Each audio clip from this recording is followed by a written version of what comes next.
तो आप देख लीजिए ना, उनके घर से तो बहू भी बेइज्जत होके गई और बेटी भी बेइज्जत होके गई। चप्पल तक चला है, उन्होंने बिल्कुल, ऐसा बोला है। उन्होंने बिल्कुल साफ तौर पे कहा कि मुझ पे चप्पलें चलाई गई।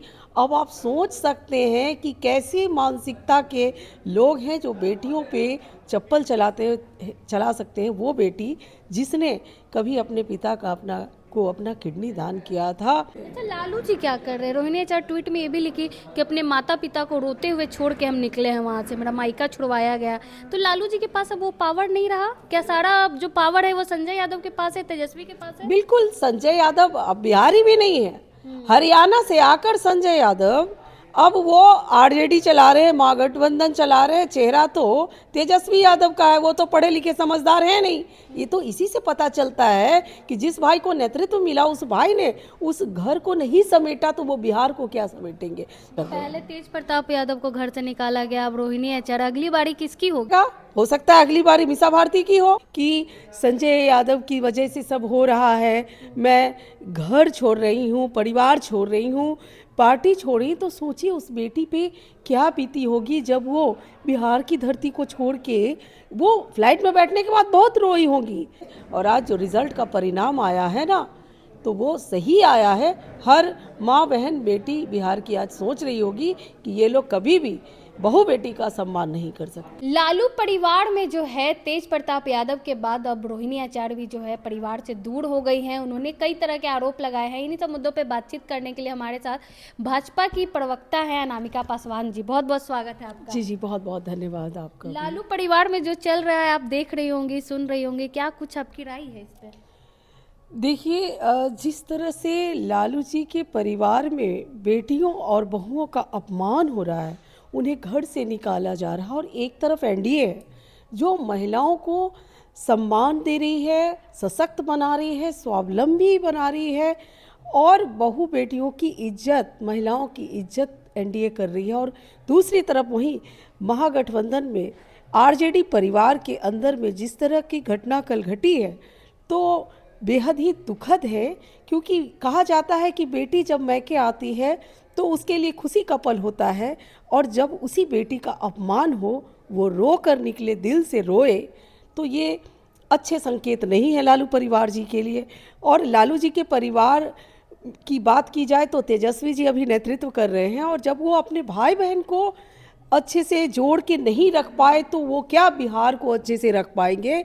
ये तो आप देख सकते हैं कि चाहे वो परिवार की बात हो, समाज की बात हो, क्षेत्र की बात हो या राज्य की बात हो, जो व्यक्तिगत हमारा पहचान होता है उसी पहचान से हम आगे बढ़ते हैं, अपने राज्य और देश को भी आगे लेके जाते हैं।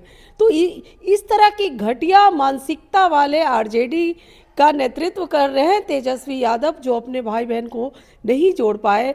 और ये रोहिणी आचार्य जी तो वो बेटी हैं जिन्होंने एक इतना बड़ा उदाहरण पेश किया कि अपने पिता को अपनी किडनी दान की। कहा जाता है कि देह दान से बड़ा दान कोई नहीं होता है, और बेटी तो वो होती है जो धन सुख भी देती है, तन सुख भी देती है, और हर तरह की खुशी देती है। और उस बेटी का अपमान उस घर में हुआ है, तो मुझे नहीं लगता है कि भगवान इन लोग को कभी माफ़ करेंगे।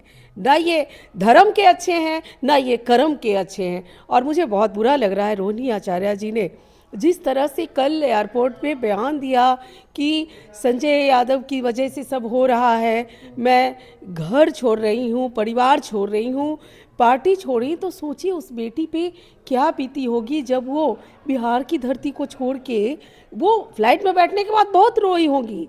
हमें भी बहुत दुख है उनके लिए। इस तरह की बात नहीं होनी चाहिए। एक अच्छे परिवार का ये पहचान नहीं है।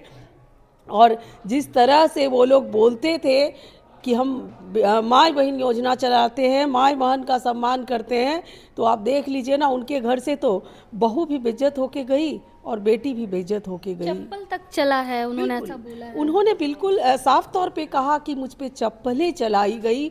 अब आप सोच सकते हैं कि कैसी मानसिकता के लोग हैं जो बेटियों पे चप्पल चला सकते हैं। वो बेटी जिसने कभी अपने पिता का अपना किडनी दान किया था, और वो काफ़ी अच्छी सुलझी हुई समझदार है, और उस बेटी का अपमान हुआ है उस घर में, तो निश्चित तौर पे बिहार की जनता इसको देख रही है। और आज जो रिज़ल्ट का परिणाम आया है ना, तो वो सही आया है। हर माँ बहन बेटी बिहार की आज सोच रही होगी कि ये लोग कभी भी बहू बेटी का सम्मान नहीं कर सकते। अच्छा, लालू जी क्या कर रहे हैं? रोहिणी आचार्य ट्वीट में ये भी लिखी कि अपने माता पिता को रोते हुए छोड़ के हम निकले हैं वहाँ से, मेरा मायका छुड़वाया गया। तो लालू जी के पास अब वो पावर नहीं रहा क्या? सारा अब जो पावर है वो संजय यादव के पास है, तेजस्वी के पास है? बिल्कुल, संजय यादव अब बिहारी भी नहीं है। हरियाणा से आकर संजय यादव अब वो आरजेडी चला रहे हैं, महागठबंधन चला रहे हैं। चेहरा तो तेजस्वी यादव का है, वो तो पढ़े लिखे समझदार है नहीं। ये तो इसी से पता चलता है कि जिस भाई को नेतृत्व मिला उस भाई ने उस घर को नहीं समेटा तो वो बिहार को क्या समेटेंगे। जिस घर को, परिवार को अच्छे से नहीं चला पाए, वो उस व्यक्ति में बिहार चलाने की क्षमता नहीं है। और लालू यादव जी पहले चला रहे थे, अपना परिवार वो जोड़ के रखे थे, लेकिन अब लालू जी में कोई क्षमता नहीं है कि वो अपने परिवार को जोड़ के रख सके, क्योंकि यहाँ पे पूरा पावर संजय यादव के हाथ में आ गया। और हरियाणा से आकर अब वो आरजेडी और महागठबंधन का नेतृत्व पर्दे के पीछे से चल कर रहे हैं। पहले तेज प्रताप यादव को घर से निकाला गया, अब रोहिणी आचार्य। अगली बारी किसकी होगी? अब देखिए, जल्द ही पता चल जाएगा। हो सकता है अगली बारी मीसा भारती की हो, क्योंकि तेज प्रताप यादव ने तो साफ तौर पे कहा, और आपने देखा होगा कि जिस तरह से तेज प्रताप यादव पब्लिक से मिलते हैं, बिहार के लोगों के प्रति सम्मान दिखाते हैं, उतना सम्मान तेजस्वी के अंदर नहीं है। तेजस्वी के अंदर एक घमंड है, गुरूर है, और इसको कभी भी कोई जनता पसंद नहीं करती है। लेकिन तेज प्रताप यादव काफ़ी शालीन है और काफ़ी लोगों को जोड़ कर रखने की उनमें एक क्षमता है जो तेजस्वी के पास नहीं है। और सबसे बड़ी बात कि किसी भी घर परिवार में आप चले जाइए तो पहला अधिकार बड़े बेटे को मिलता है, लेकिन लालू जी के घर में बड़े बेटे को अपमान के अलावा कुछ भी नहीं मिला। उस बेचारे ने काफ़ी अपमान सहा और हारे मन से वो जाकर अपनी पार्टी से चुनाव लड़े। भले ही वो हार गए, लेकिन मुझे लगता है कि उनके लिए ज़्यादा अफसोस होगा लोगों को, लेकिन तेजस्वी के लिए किसी के मन में कोई अफसोस नहीं बिहार को। अगली बारी मीसा भारती की है डेफिनेटली, क्योंकि अगर उस घर का वो चाल चरित्र चेहरा है तो अगली बारी मीसा भारती की ही होगी। हम जल्द ही देखेंगे। सतर्क रहना होगा यानी उनको भी। बिल्कुल सतर्क रहना चाहिए। और वैसे भी कहते हैं कि शादी के बाद बेटियों को मैके में नहीं रहना चाहिए, और मीसा भारती तो निरंतर मैके में रह रही हैं, तो अगली बारी अपमान की उन्हीं की होगी।